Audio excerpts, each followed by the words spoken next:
Coming up on News 3 at 10, a polling place mix-up is creating some confusion in Rock County. And the latest on a massive data breach in Adams County. And cleanup is underway after a small tornado in Dane County. News 3 at 10 starts right now. This is News 3 at 10. Thanks for watching News 3 at 10. I'm Amanda Quintana. News 3 has learned investigators are looking at a laptop used by the Adams County clerk for evidence of a major data breach in the county. That data breach affecting more than 258,000 residents, potentially statewide. Search warrants obtained this afternoon show investigators are looking at a laptop computer used by current Adams County clerk Cindy Filippi for evidence of computer crimes and misconduct in public office between January 2013 and July of 2018. Adams County officials today notified the public of a data breach affecting more than 258,000 people whose health and personal information is in Adams County computers. The county manager told us the suspect is a county employee, but would not confirm or deny the employee was Filippi. Details from investigators in the search warrant show Filippi at one point had unexplained access to key security software, which would have given her access to sensitive information. As for the breach, the manager says they don't believe the information left the county. From all the information we have, it's an internal breach. So we have employees that access documents or records that should not have, and that's what we're in the process of cooperating with law enforcement to address that. Filippi remains the clerk in Adams County and has not been charged with a crime. Police are looking for a man suspected in credit card thefts and fraud in Wisconsin and Illinois. The Beaver Dam Police Department says it's investigating a theft by fraud complaint in which an unidentified person stole multiple credit cards from a local YMCA. The cards were taken either from the victim's vehicle or locker and were used at various stores. Police say the losses incurred by victims as a result of the fraud is likely upwards of $100,000. Police released multiple photos of the suspect. The vehicle he is driving is a dark blue Chrysler van and often has stolen or temporary tags or no plates at all. Janesville officials are warning residents about the spread of misinformation ahead of Tuesday's elections. Rock County reporter Adam Duxter joins us from our bureau in the Janesville Gazette with how a postcard is causing all this confusion. Adam? Well, Amanda, it's not just one postcard. In fact, officials don't know exactly how many are out there, but what they do know is that there's misinformation on it that they worry could confuse voters come next Tuesday. This is the postcard that Janesville officials are warning voters to look out for, from a group called The Voting Project, urging Janesville residents to get to the polls next Tuesday.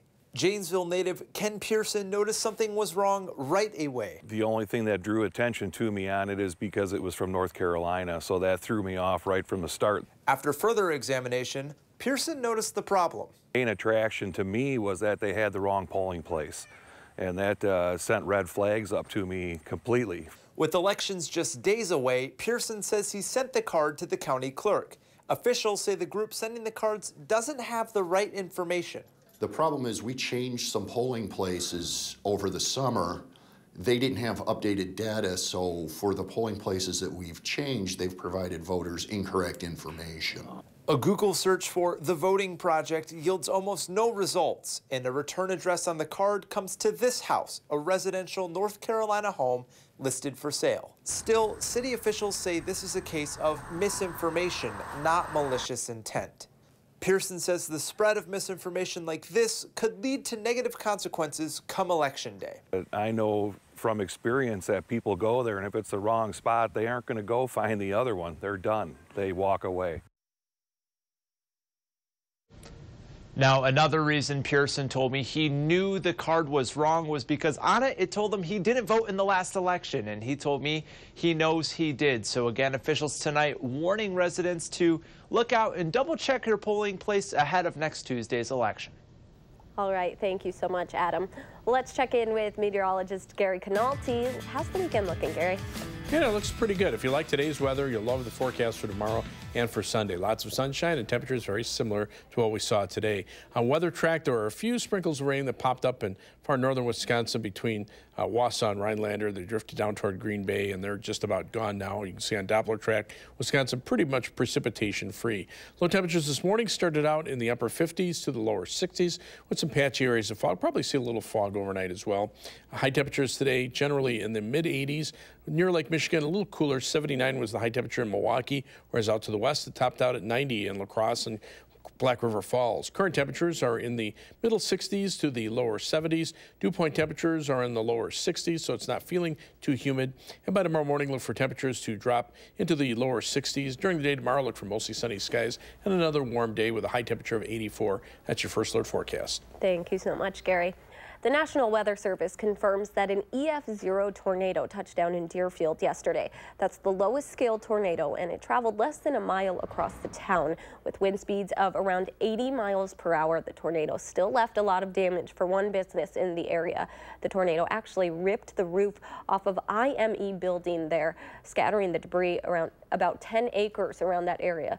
3 of their employees were in the building at the time, but all are doing okay. No injuries to report. The VP says if this tornado happened just 30 minutes before it touched down, they would have had nearly 20 employees in the building. The fire department and police department responded quickly to get their gas shut off as well. All these things made this situation much better than it could have been. I mean, structurally, I think we're going to be okay. It's just the roof is torn off the rafters, but from what we can tell and look at it, we haven't got any, experts in here yet to look, but to see structurally wise, I think we're going to be okay. We'll just have to put a new roof on the building, and I know some of our equipment's been tossed around, but that's what we do. Jeff says now it's just cleanup time. They have to get the roof replaced, get the power back on so they can get back to work.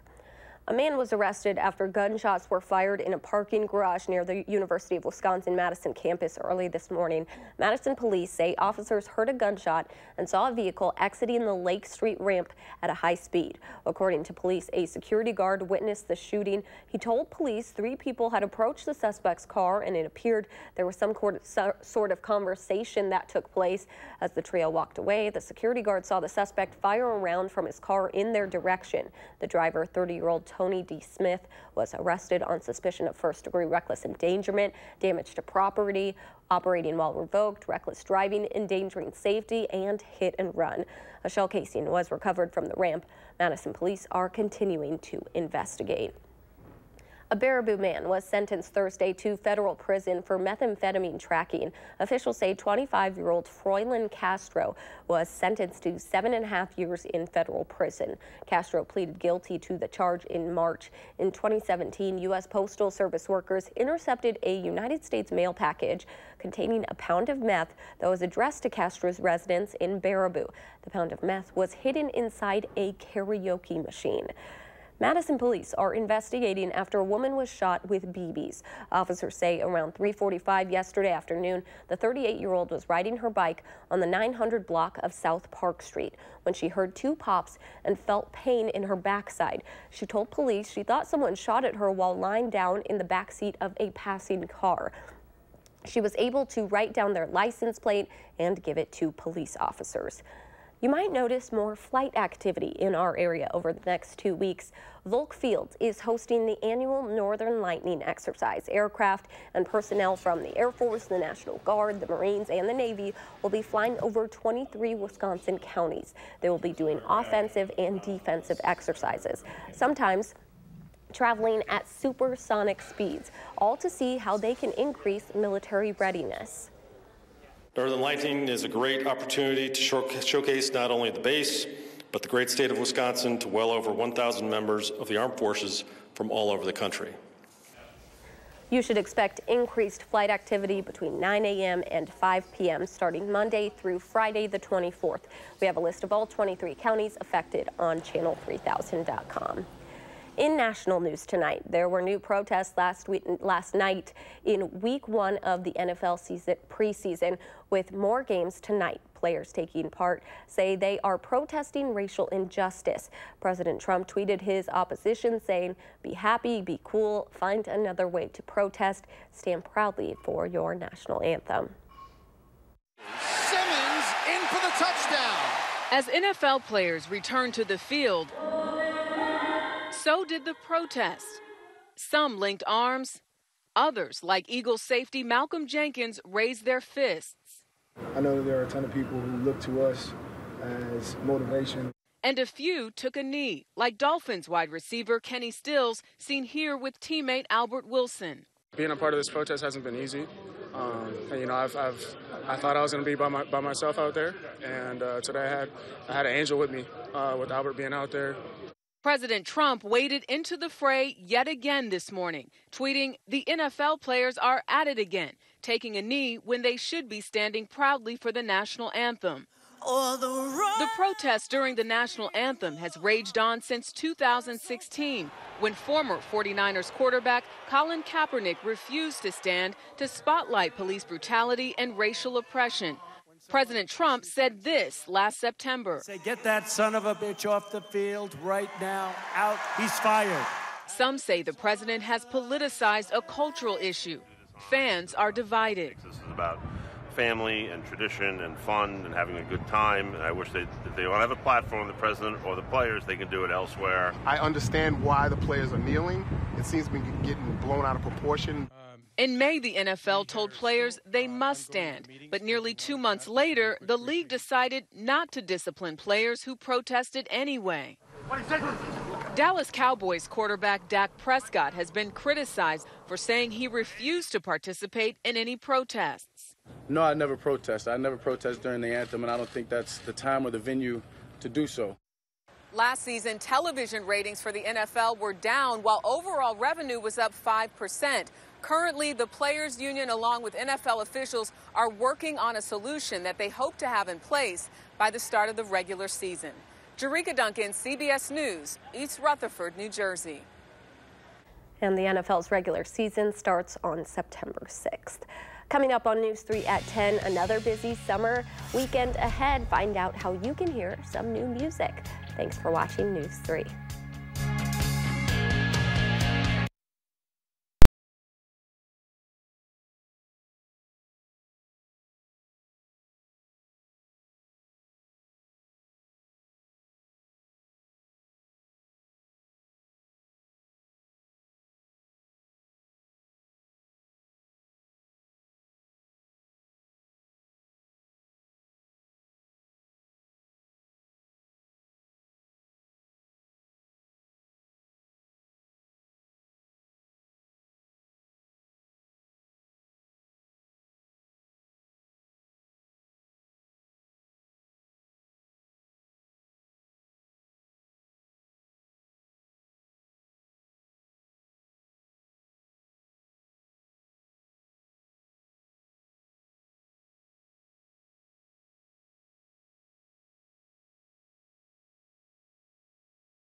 Welcome back. We have a first alert traffic note to pass along for the weekend. Construction work will close a stretch of road on the far west side. County Road M between McKee and Cross Country roads will be closed from 3 a.m. to 3 p.m. tomorrow. Crews will be installing a storm sewer at the McKee Road intersection as part of the County Road M reconstruction project. A detour will be posted near that construction. At the heels of the CrossFit Championship, a different championship is coming to Breese-Stevens Field this weekend. It's the American Ultimate Disc League Championship. The Madison Radicals will take on teams from across the country, New York to Los Angeles. The coach says while Madison may not be as big as those other cities, the passion for Ultimate Frisbee is unmatched.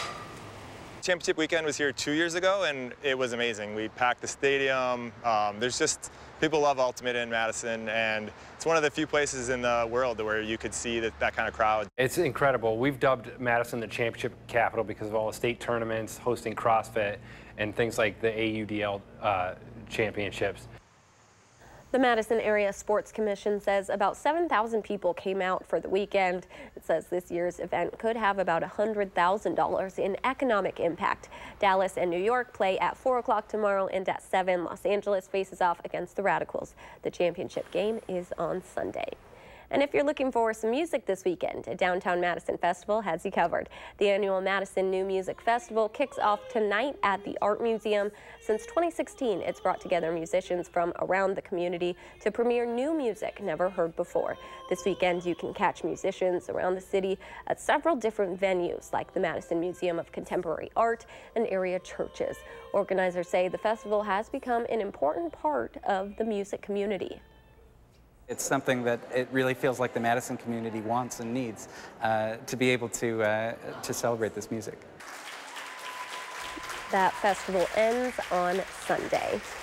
Hikers from across the state are celebrating the 60th birthday of Ice Age Trail Alliance. Crews of volunteers have been hard at work blazing a 1-mile trail that connects parts of the Ice Age Trail. The work coincides with the Ice Age Trail Alliance's 60th anniversary, of course, and the organization works to maintain and build the trail for nature lovers and recreationalists, a mission they hope to continue for years to come. I think it may be a lot of people's only opportunity to leave a mark forever. I mean, this trail will be around forever.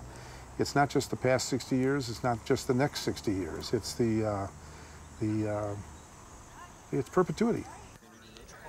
Work on the new mile-long trail segment in Cross Plains will continue through Sunday. And it looks like this weekend might be a good time to get outside and go on a little hike. Yeah, I think so. Temperatures will be in the middle 80s with the humidity levels will be down, so it'll feel pretty comfortable. And we want to make mention again that we're accepting picture submissions for our 2019 Wisconsin weather calendar. Have to be in by the end of the month, but if you have some good weather pictures from around Wisconsin, send them to us. Email them at weathercalendar@WISC-TV.com. Send them as high resolution as possible. Make sure, obviously, that they're horizontal in nature, but if your pictures are selected, you'll get mentioned in the calendar, and we'll send you some calendar as a thank you for sending them in.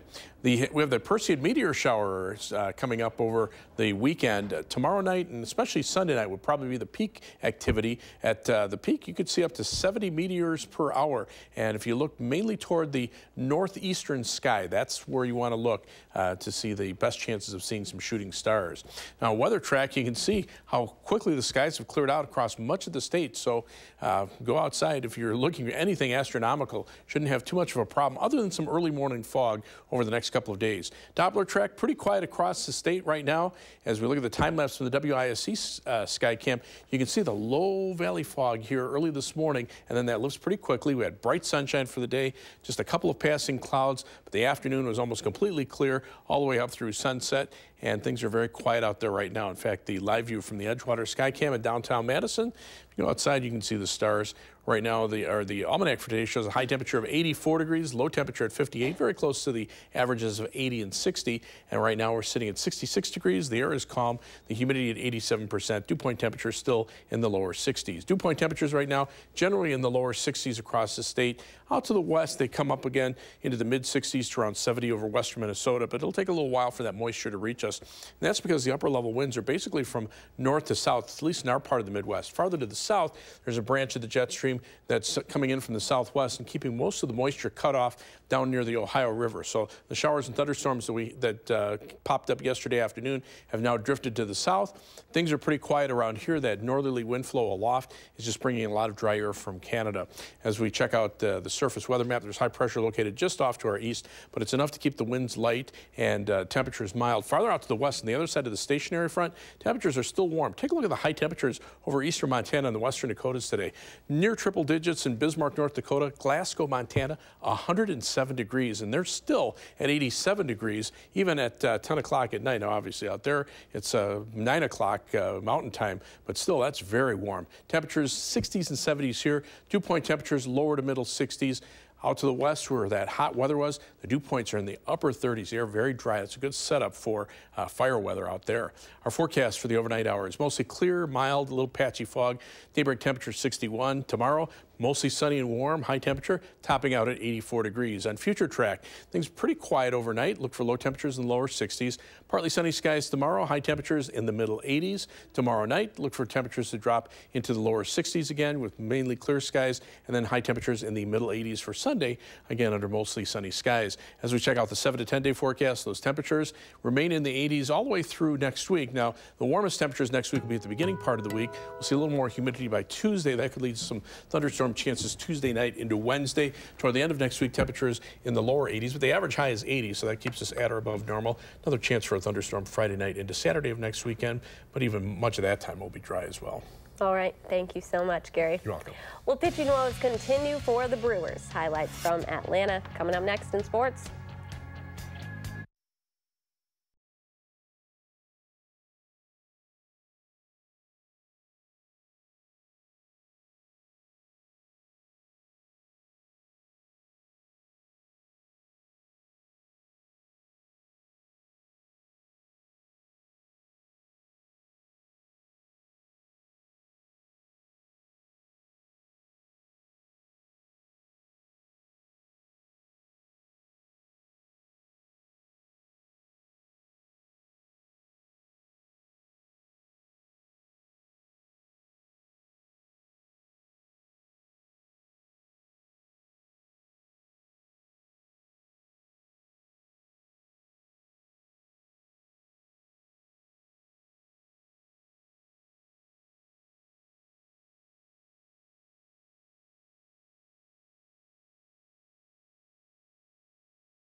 All right, so some injury news to start the Brewers tonight. Reliever Joakim Soria, who did not have the best of nights last night, he's on the 10-day disabled list with a groin strain. Brewers recalling right-hander Adrian Hauser from AAA to take his place. Now, pitching not a forte tonight either. Freddie Peralta having a terrible, horrible, no good, very bad game. Pitching 3 innings, giving up 7 runs on 7 hits, 2 RBI double for Ender Inciarte there in the 3rd to make it 5-0 Braves. But the Brewers did get one back in the 6th. Jesus Aguilar with a hit to right here to score Mike Moustakas, but Atlanta bringing the heat tonight. Brewers lose 10-1, the final score. Nationals and Cubs at Wrigley this afternoon, tied up at 2 in the 7th inning. Bases loaded for Anthony Rizzo and ball 4 to give the Cubs the 3-2 lead. 9th inning now, tying run on for the Nats. Pedro Strop with the K, and the Cubs win 3-2 the final score. They are 3 games ahead of the Brewers in the NL Central.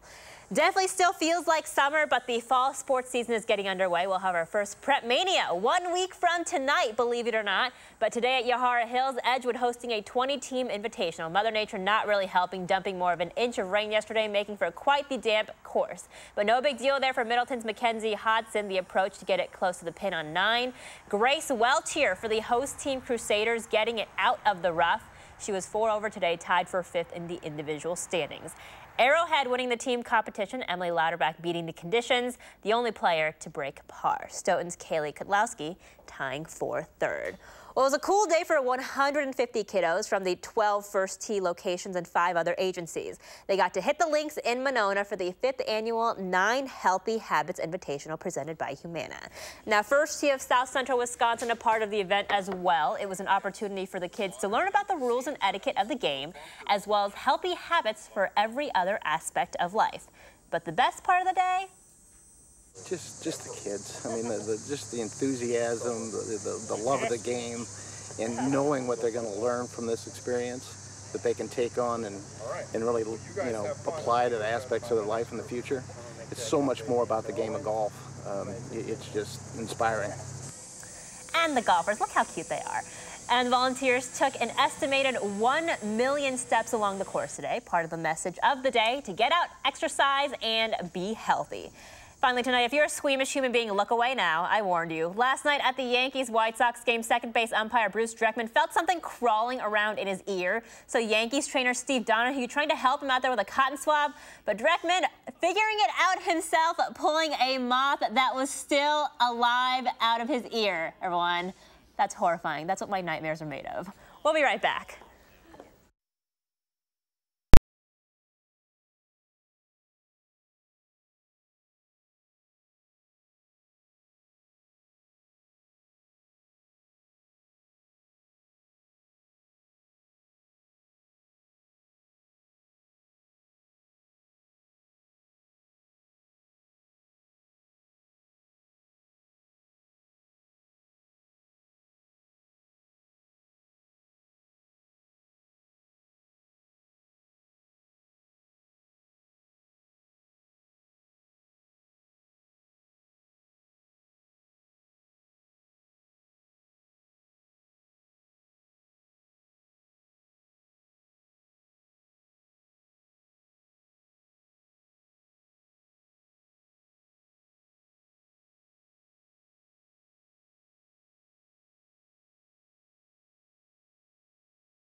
Well, we're looking at a pretty nice weekend ahead. Yeah, temperatures are comfortable out there right now. They're mainly in the 60s to the lower 70s. Fog right now, not too much of an issue. Looks like a little bit trying to form back into Iowa. Probably see some patchy fog overnight. Otherwise, temperatures tomorrow should be in the middle 80s, be in the mid 80s for Sunday, and upper 80s for Monday with lots of sunshine. A little more humidity brings a thunderstorm chance Tuesday night into Wednesday. Temperatures lower 80s for the end of next week with another thunderstorm chance Friday night into Saturday. All right, thanks so much, and thanks for joining us. Have a good night.